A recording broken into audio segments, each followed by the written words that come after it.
Hi friends, आपल्या पूजा recipe चॅनलमध्ये तुम्हा सर्वांचं पुन्हा एकदा मनापासून स्वागत। तर बघा, आज मी तुम्हाला हिवाळा स्पेशल अशी झणझणीत ओल्या हरभऱ्याची आमटी करून दाखवणार आहे। अगदी चवदार, करायला सोपी आणि विशेष म्हणजे माझ्या पद्धतीने।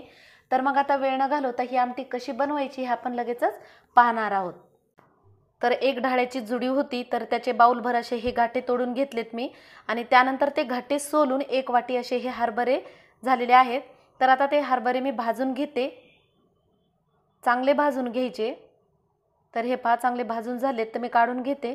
त्यानंतर त्याच कढईमध्ये साधारण 1 चमचा असं तेल टाकून त्यामध्ये मिरची, तर साधारण 4-5 मिरच्या घेतलेल्या आहेत मी, आणि 1 टोमॅटो, तो सुद्धा मिरच्या सोबतच भाजून घ्यायचा। त्याचबरोबर खोबऱ्याचे तुकडे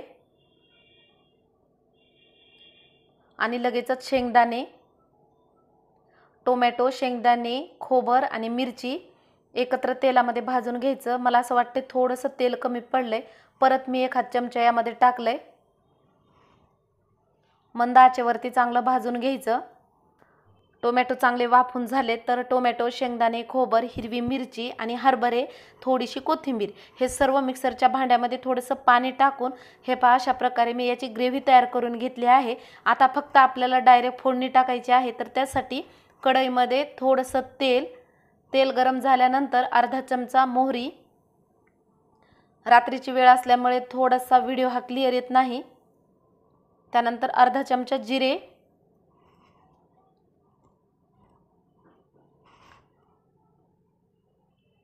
त्यानंतर आलं लसूण पेस्ट, थोडासा लसूण ब्राऊन झाला की त्यामध्ये कढीपत्ता, ही फोडणी चांगली कडक अशी करून घ्यायची, म्हणजे आमटी ही अगदी चवदार होते। त्यानंतर अर्धा चमचा धनेपूड, अर्धा चमचा गरम मसाला, हळद आणि लाल तिखट हे थोडंसं कमीच घ्यायचं, कारण आपण हिरव्या मिरच्याचा वापर केलेला आहे आमटीसाठी। फक्त कलरसाठी मी थोडंसं लाल तिखट टाकलंय।